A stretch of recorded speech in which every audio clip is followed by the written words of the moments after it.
Aaron, May the 4th be with you. Well, it is actually a hot May the 4th up here in North Georgia. I drove through the mountains. I hate to drive over here because it's 2 hours through the mountains, but I see so much awesome water every time. I pass by all these awesome water spots. But I'm here with Aaron, if you didn't see him over there. And did you have a test today? Yeah, I'm my second to last final. The next one's Friday. So. Second to last final. So he took a finals. Then we're going floating down this river. It's kind of a short float. He's done this once, but we fished here before. And really going after shoal bass. So that's going to be a big thing today. And I think it's going to be nice out there, though. It's been getting hot. The fish have been getting active. I guess we'll see what happens when we get out in the water.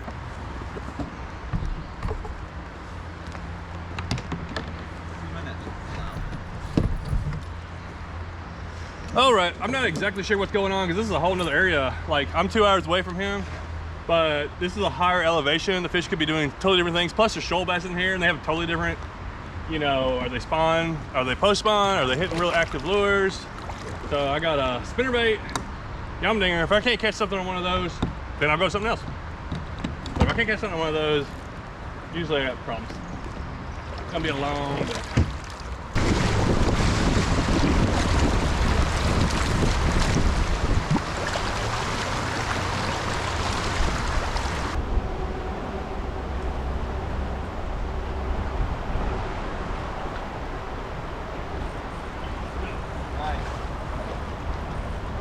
Yeah. Is that on camera? I don't know. We got John over here.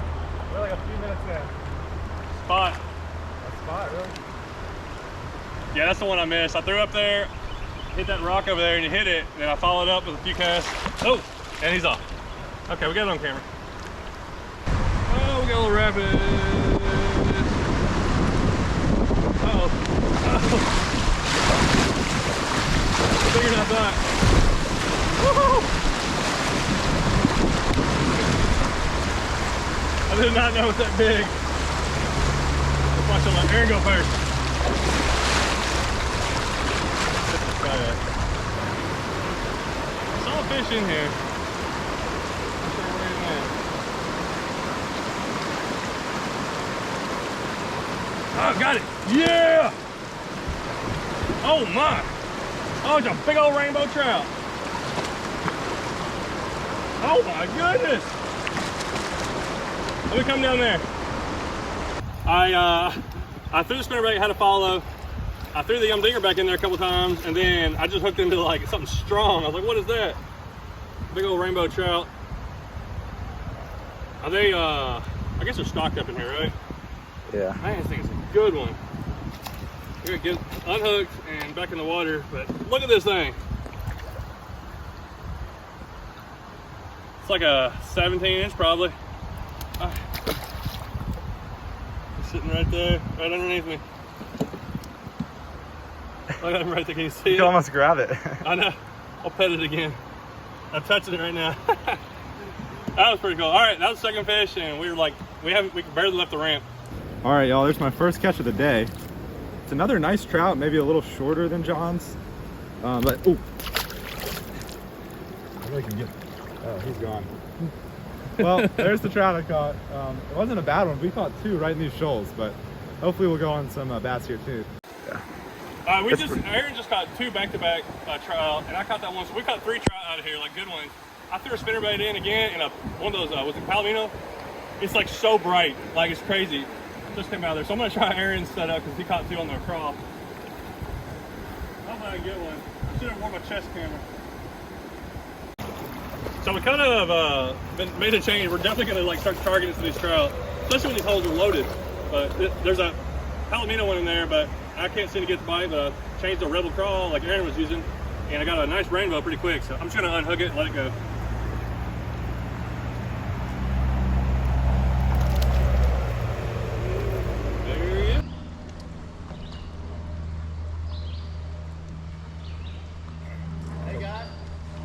Hey. What side? This side, on your own. Of the river? Yeah. What do you mean? I can't cast in the water? Okay. That's not the actual wall. Yeah. Opposite side. They need another hobby. Okay, okay, call the law. All right, I had to cut out right here. I know what you're thinking. John getting upset, yes. Dude, it takes a lot for me to get aggravated. I've played sports and done everything like that all my life. It takes a lot to push me to get aggravated. I actually got aggravated, kind of yelled at this guy. So let me tell you what was going on real quick. We're just fishing along this river. This is a river that gets kayaked a lot. There's actually a guide service and like a recreational service that offers kayaking and tubing down this river. So the guy, we're fishing this area, the guy yells at us, says, hey, don't cast and don't fish on my side of the river. He was claiming that he owned from his half on his property, from his half of the river, he owned the water, like traveling through the water, and the fishing of it, and anything from half the river over towards his side. We wound up seeing a bunch of no fishing signs down for about 300 yards down this river. And I'm thinking to myself, this guy's ridiculous. First off, he's getting all upset about, he's fine if we fish on the other side, but not on his side. A lot of things going on here. And I got really aggravated really quick. And before I tell you, you probably think you know what the right answer is. Who is right, who is wrong. Can I fish on that side? Can I kayak through it if I'm not touching the ground? You know, there's lots of rules. I'll explain it as best as I can at the end of the video. But let's get back to the fishing because there's a couple of interesting things that keep on happening. So I calm down and we get back to fishing. Oh, it's a fish. Is it a bass? Oh, no. It's a trout? Oh, it's a trout. It's a big old trout. Goodness. I thought it was a big old It's trout. a good trout, but I mean, honestly, it's pretty fun catching these. Like, they fight pretty hard. Hammering it.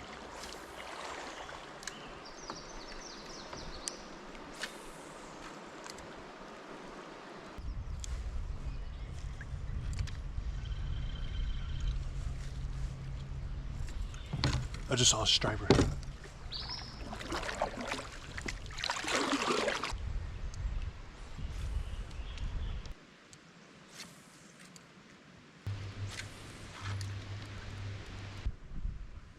I don't know what else to go to. What? I don't know what else to go to. Like I can't even get a follow or a peck or something. Just well, I got one of them. Oh, there's another one.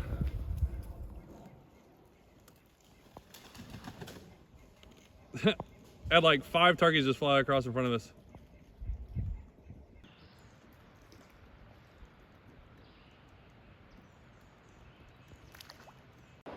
Wow, the turtles are really everywhere. Right through here. I guess, what do they do at nighttime? Do they stay and sleep on that all night?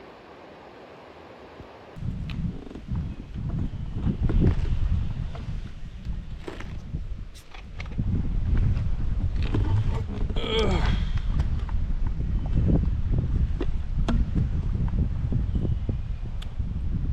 Getting low.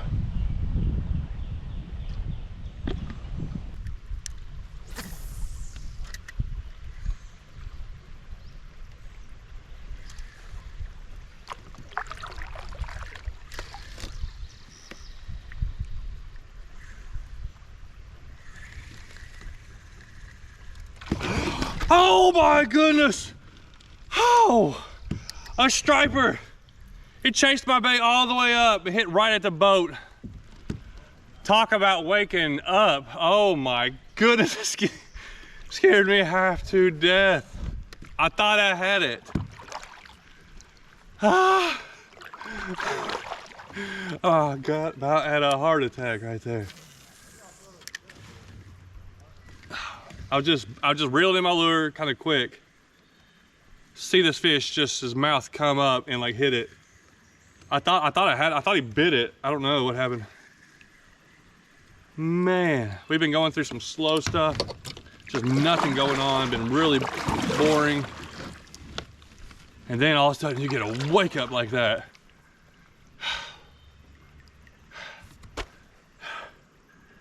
Okay.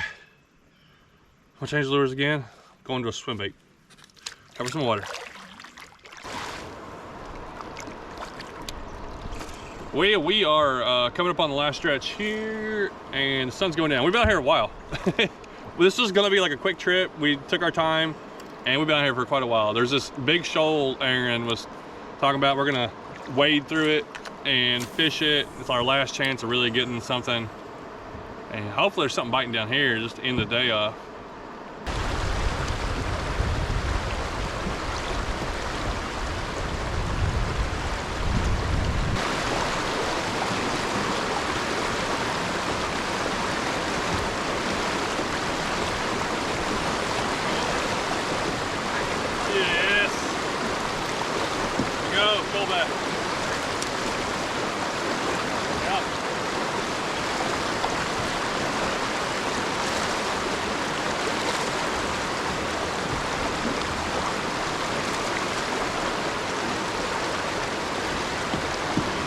Yes, this is what I was looking for. Not a giant, but look at that. Look at that spot on him. Right there, sun's going down. This is why they call them shoal bass. It's crazy the water they live in. I was just swimming a little swim bait through really fast pace. That's probably 13 inch, 12 inch probably. Fat guy. You have no idea how big it is. He hammered that thing. Yeah. Pretty little fish. They look like smallmouth and they act like them. Look at this current. He'll swim right up through it once I let him go. Just live in there. Yeah, there he is. Might have got him a little bit. Yeah.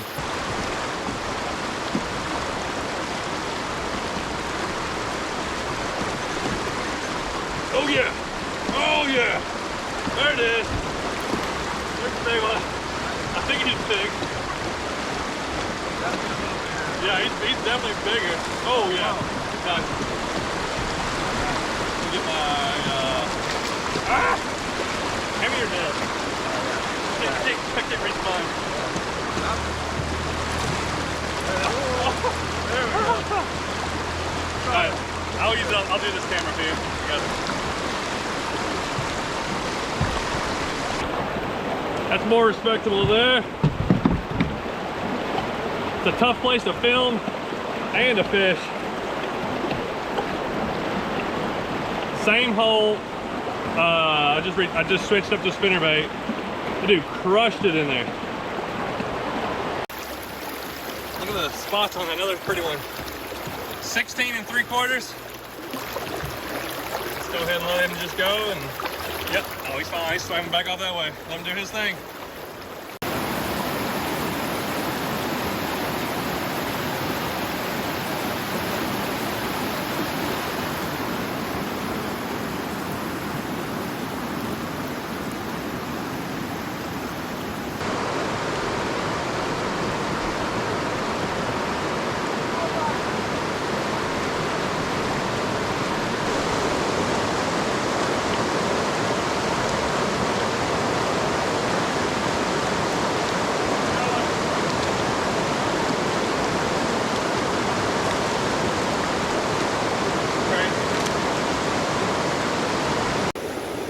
Third shoal bass in like 10 minutes. It's absolutely crazy what they live in. I'm not even used to this. I fish a lot of fast water and this is weird to me. I'm casting right through there on a little swim bait and he nailed it.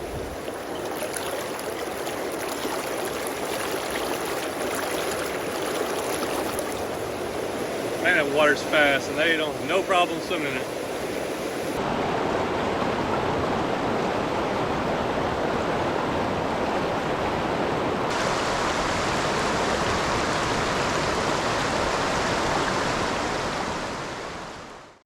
All right, everybody, thanks for watching, and ended up being a pretty good trip. It's kind of slow for a while, but got the shoal bass I wanted there at the end. I could have easily cut out the part where we somebody yelled at us, and there was sometimes little confrontational things like that happen, and I don't want to show all that. I'm not just trying to make videos to show that, but I thought this was very important, and me and Aaron were talking about it, and I was like, you know what? I don't care if I'm right or wrong on this situation. I'm going to leave it in there because I want to know what the right thing to do is. Am I in the right? Am I in the wrong? I kind of got aggravated at the guy for telling us I couldn't cast in the water, not even touching the ground. He couldn't even cast in the water on his side of the river. I'm like, who's this guy telling me, you know, where I can cast in a river? So I'm going to go over a few things, and I hope this will clear up some, and it's probably going to make people actually very aggravated, maybe some people mad. and it may even confuse some more people. So if you're interested in creeks, streams, waterways, rivers, boundaries, what does landowner own, what's public, what's this, I'm going to clarify. I'm going to go over a couple things here, and the best thing to do is look it up for yourself. Aaron actually talked to a game warden, and I think he recorded that, so you're going to want to go check out his channel and see what he talks about it and what he says. But let me show you what I did some researching, and I actually talked to a couple people, and it turns out I was actually in the wrong. So check this out. First off, let's go over a few things to clarify. So first off, we got rivers, we got streams. This is in Georgia, and then I'm going to talk a little bit about Tennessee, but it's pretty close to the same thing. But this is in Georgia. So Georgia laws, and this is pretty much every state, that navigable waters are, you know, free to use, owned up and down by anybody, up and down, as long as you're not on the bank. If you're on the bank, you could be on property. But if you're in the waterway, you're going up and down it, you're free to do that. Now, what is navigable water? Here's a definition for navigable water, which would be like public use for anybody. Capable of transporting boats loaded with freight in the regular course of trade. It's basically like your barges or boats that are getting used to transport like goods and stuff. And now, obviously these rules were set, like I think back in the 1800s, a lot of these rules were set, and not a lot of it has been updated. So this river is obviously non-navigable, so there's not that there. But is there a thing where if it's a stream that you can float down it, that it's open to public? No. This is crazy. So if a landowner owns both sides of the river, he can actually say, I don't want anybody trespassing. He could put a fence up, he could block it off as long as he doesn't disturb the water. He could tell you and make it a law, or it is a law, if he wants to enforce it, that you cannot kayak, fish, float, tube, whatever it is, through that way. So this guy's telling me I can't float on from half the river over to his property. And it is law that most states that the person owns from the middle of the gravel bed, from the middle of the bank, or the gravel, the bottom of the river, or creek or stream, whatever it is, over, that's owned by the property owner. He actually does control what he wants to do with that water flow. Now, he can't divert the water flow or change it, but he can tell people what they can do. If he doesn't want people kayaking down his side of the river, that's a 30-foot wide stream, if it's his 15 feet, that it is legally he is in the right, saying he has control over what he wants to do. Mind-blowing. It's crazy. I did not know that. So yeah, let me clarify. In Georgia, if you own property on a stream, river, creek that's non-navigable, which is almost everything except for like the major rivers and lakes, you can have a say about what people do in your half of the water. If you own both sides of the property on a creek, you can totally block that off. You can say, I don't want nobody coming through there. I'm calling the law and gonna make sure nobody does that, and they have to do it, because that is actually the rule. Now, it sounds ridiculous. In Tennessee, it's pretty much the same thing, but a little bit more iffy. I couldn't find it exactly, but it's more that the waterway is more public owned. The water is public owned, but you can't stand in the bank. Now, I couldn't be on somebody's property and drop an anchor. I'm touching their property, or I'm standing on the bank. I'm actually touching their property. So it's pretty close. It's more like that. If somebody wants to make a problem about it, they can make a big issue over kayaking smaller streams, rivers, and creeks. So there's a lot of confusing stuff out there about accessing property that's not government owned, that is privately owned property. Like, obviously, I've known that if I'm standing on the ground, I'm standing on somebody's property. So you can't stand on the ground, you can't go through the water, you can't really do anything on some of those areas if the landowners enforce it. Now, that's the main thing right there. Most people, almost everybody, kind of understands that waterways are, it's like the air. It's like you're not going to own it. And that's the biggest thing that aggravated me about this guy. He's saying that he owns the waterway, and he does by law, but it's so aggravating. Everybody kind of understands that this is just normal. People will, hey, it's an area to float through it. People float through it. You know, trying to say you own the water is really aggravating. even if it is the law, especially to guys like me that love to go these small streams, like waterways, streams, small rivers, you know, big creeks, areas that you can easily kayak through. Most people are fine with you going through that. Like probably 99% of the people out there will say, oh yeah, you're going, even if it's going through their property, they're gonna be like, oh no, that's fine. You know, as long as you're not messing stuff up. When the people that come a problem is when you stop it on the banks and you start building fires, or you get out and you're hanging out in somebody's land on their bank. That's can be a problem, and I can see how that would aggravate me probably. But trying to control a water or just tell somebody what they can do on a, you know, especially there's so many beautiful streams and rivers out there. So if this is a problem that you ever come across, be wary about it, because the landowners technically have a lot of power, and it's up to them to push the issue or whatever. Most people don't care. You're gonna go through there. I imagine it to like as a park that does kites, like it's a kite park. You go out here and you fly your kite. It's out here, and there's a guy that buys a house right beside the kite park. And every time a kite goes over his house, he's out there complaining, get your kite out of my airspace. I think you do own some kind of airspace. I'm like, that would be ridiculous, right? I feel like that's the same thing, trying to control and what people do in a river. And some of these rivers are big.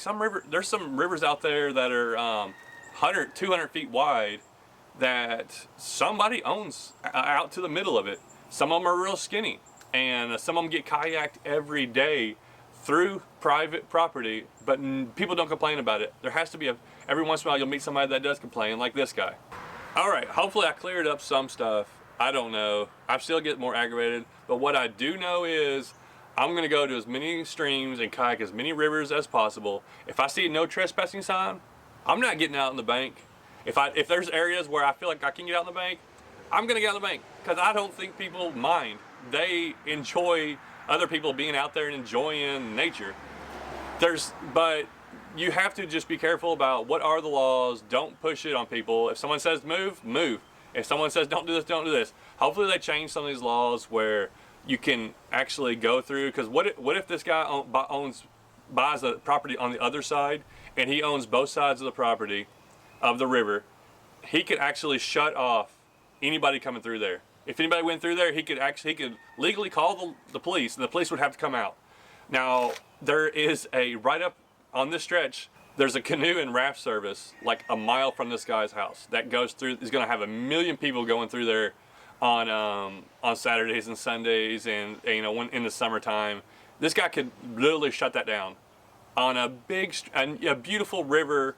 You know, I'm all about having rights and public land, and you know, I can see how it'd be a problem, and I've seen places where it's a problem, where people are trespassing like crazy on your land, and you don't want that.